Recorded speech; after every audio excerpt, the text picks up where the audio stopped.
So,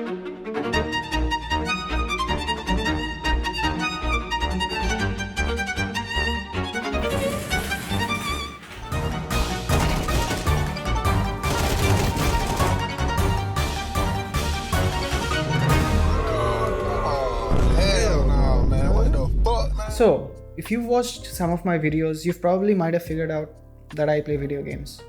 And I like to talk about video games as much as I like to play them. And what could be better than sharing your love of video games with another person who shares the same taste as you, right? The more I think about it, the more I realize that our life is a lot like video games. Also because I watched a shit ton of similar videos while writing the script. I mean, it isn't exactly rocket science, and pretty much anyone can find parallels between real life and video games. Even though it's very, very hard and takes up a lot of time, just like in video games, you level up in real life by acquiring new skills and get better at your existing skills. And as a result, hopefully new and better opportunities open up for you to experience. Yes, the general consensus is that graphics are great in real life, but the gameplay sucks. And I kinda agree. In real life, we don't get to defeat monsters, run over innocent pedestrians, and throw a bomb at a hooker instead of paying her, and all that other fun stuff. But I'd argue there are things you can do in real life that are infinitely more fun than doing them in video games. You can build a house, for example. You can get into a relationship. You can have sex, do drugs, travel with your friends, and so much more. And these are only a few among an infinite number of activities that are more fun than playing video games. Because think about it. What are you actually doing while playing apart from giving your brain these easy hits of dopamine? The feeling of pulling off a 1v5 clutch in a Counter-Strike game might feel like an otherworldly experience where you're left with a pounding heart, shaky hands, and in a state of complete and utter disbelief about what the fuck just happened. But what did you actually do to earn such a euphoric feeling? You played better than you usually do this one time, I'll give you that. And you got lucky. That's it. The enemy team got greedy, the players rushed at you one by one to get the final kill, but got killed instead. That's what happened. The harsh truth be told, more than your skills, it's the enemy team's greed that got you the win for your team. If they had not been greedy that day, then Lady Luck might have not been on your side. That's the truth. However, at that moment, your brain doesn't see it as luck, or maybe even it doesn't care. It just floods you with dopamine and other feel-good chemicals, and you become addicted to chasing that high again and again.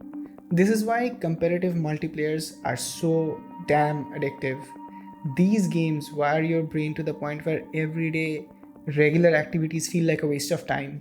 Forget about regular activities, even single players don't even feel fun anymore because your brain is wired to seek out the thrill of playing every new map against a different group of people. And when this happens, you end up in a state where you're either playing something all the time or you keep thinking about it when you're not playing. So even in real life situations where you feel like this should be fun, like when you're hanging out with friends, for example, having a good meal or reading a good book, in situations where you're just supposed to be present in the moment, you think you could have just stayed home and kept playing because nothing quite lives up to that experience of playing video games. Okay, so what am I getting at? Why is this video titled the way it is? The video is titled the way it is because I honestly believe that life is like a video game in many ways, but to win at it, you have to get yourself away from the screen. Am I saying video games are bad for you and you shouldn't indulge at all? No, definitely not. But the moment you realize that nothing excites you anymore or gives you happiness more in real life than playing video games, you have to acknowledge the fact that you done fucked up big time. And if you can acknowledge and accept that fact, your path to recovery begins there. Okay, so in this video, I'm going to talk about how to take the good parts of playing video games and apply it in real life for success, and why working on a business is like playing a video game, but better. And no, it's not necessary that you have to be an addict to gain knowledge from this video. This video is for everyone, okay? Right. So, how do you implement lessons from video games into real life? When you compare video games to real life, the first thing you have to talk about here is how unfair real life is. In games, let's say in an RPG, everyone starts from level 1, right? And they're given these quests that can be accomplished at level 1. You have your player character with his basic armor and a Stone Age weapon beat the shit out of crabs on the way to quest completion. And by the time the quest is complete and you've killed enough crabs, you reach level 2. And now you're qualified to do level 2 quests and wear new armor and upgrade to a knife or a basic sword, and you fight new enemies. Every step of the way, you're given instructions on what to do in minute detail. Even the paths to your quests are marked so that you can go from point A to point B without wasting too much time or experiencing frustration. The entire gameplay loop is follow the path, interact with some NPCs, complete the quest while causing some violence on the way, and you're done. Unless you're playing Elden Ring, of course, then fuck you. Real life, however, is rarely like most RPGs. Starting with the fact that you can't choose the circumstances of your birth or your class. You can't choose your parents, your race, your siblings, or the place of your birth. You kind of gain consciousness after a couple of years and think, okay, so this is what I have. Your parents give you instructions on how to navigate through life, but their advice isn't nearly as good as the instructions in video games because life is not a video game, obviously. To make matters worse, life is like Skyrim for some people and like Dark Souls for others.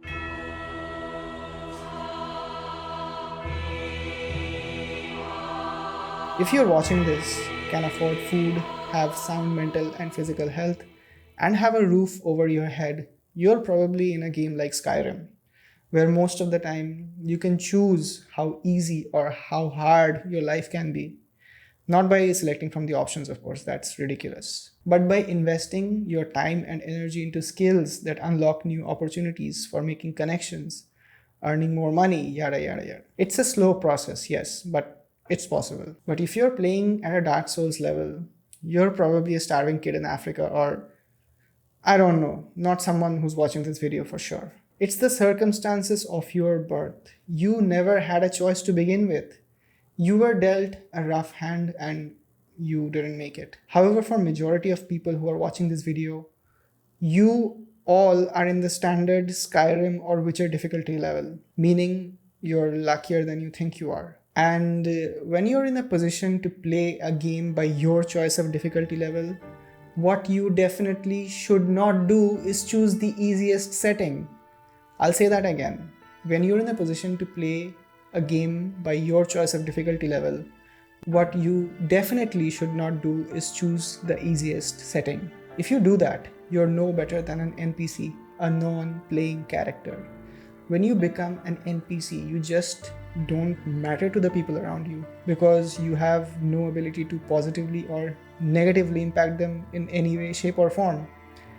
You kind of just exist and move through the motions, not facing any challenges. Living like an NPC might look like waking up in the morning to a job you don't like, having no money or friends, having no interesting hobbies, living a life of quiet desperation where all you do is distract yourself with mindless entertainment with no prospect of things getting better.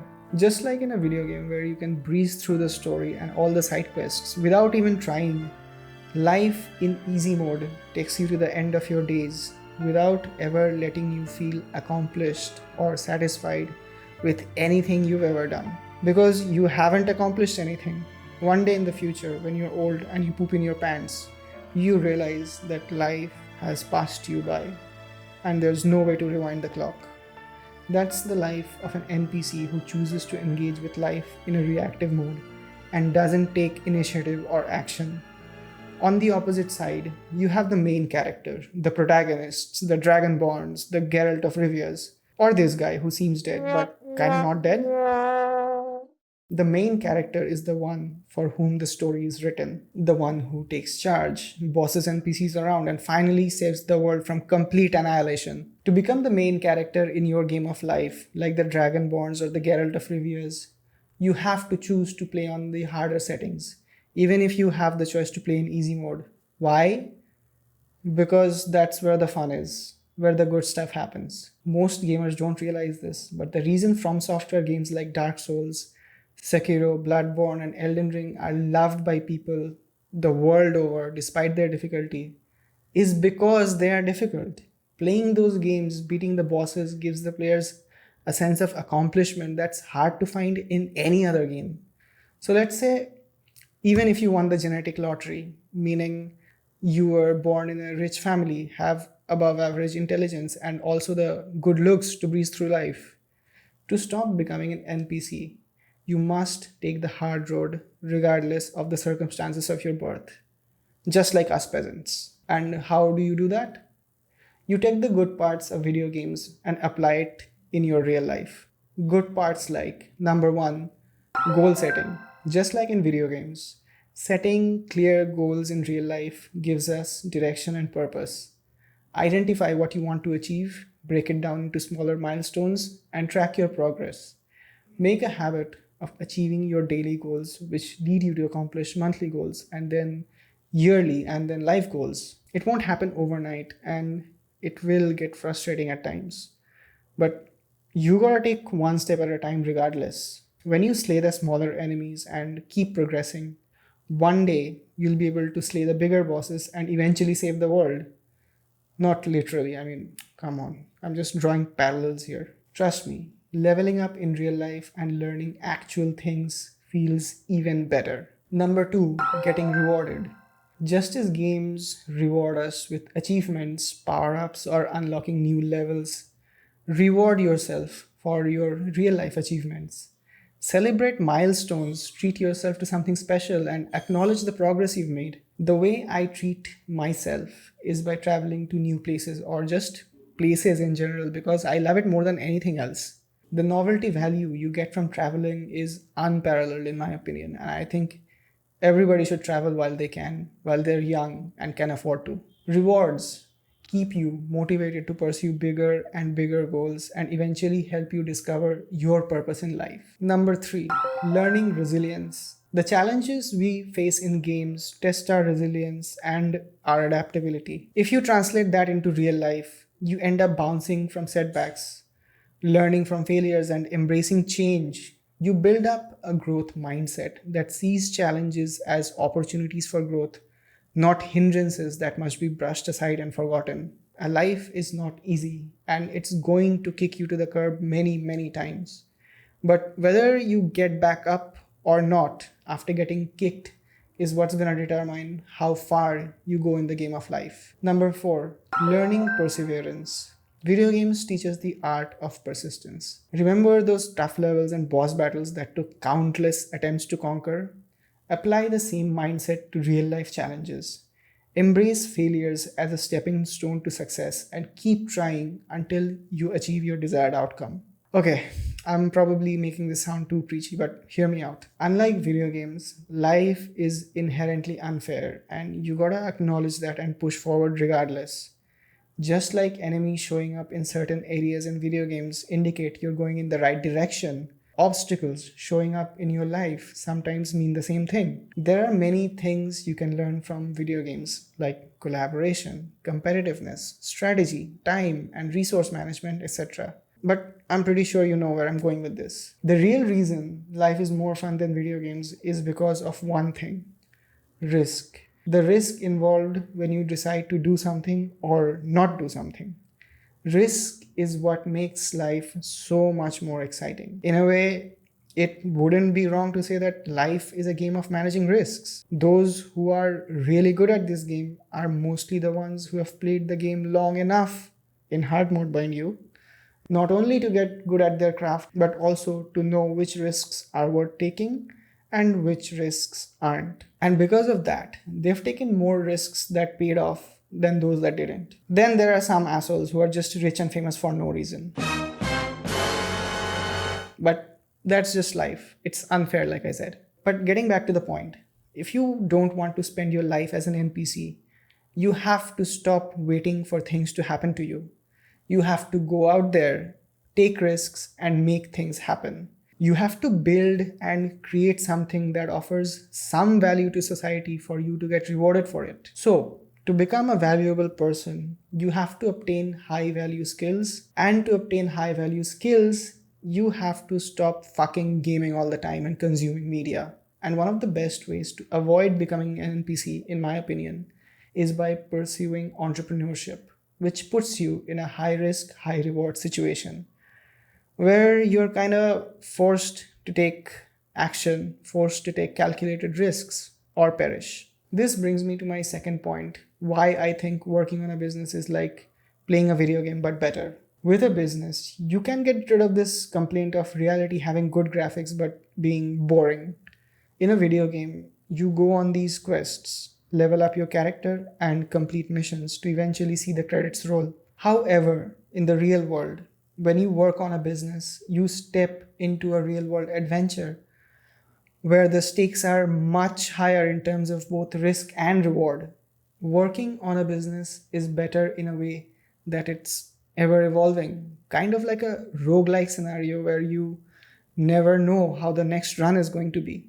It's also more intellectually stimulating because as humans, we are hardwired by evolution to see patterns and solve problems. And that evolutionary itch you have to notice patterns, to create or to solve something can be fulfilled by working on your business. When you replace the source of your dopamine fix from video games to a more dynamic and high stakes venture, you automatically become more motivated to pursue your goals. This pursuit of problem solving and pattern recognition not only satisfies our innate curiosity, but also fuels our drive for progress and growth. It is through this process that we acquire new knowledge, develop skills, and find creative solutions to real world challenges.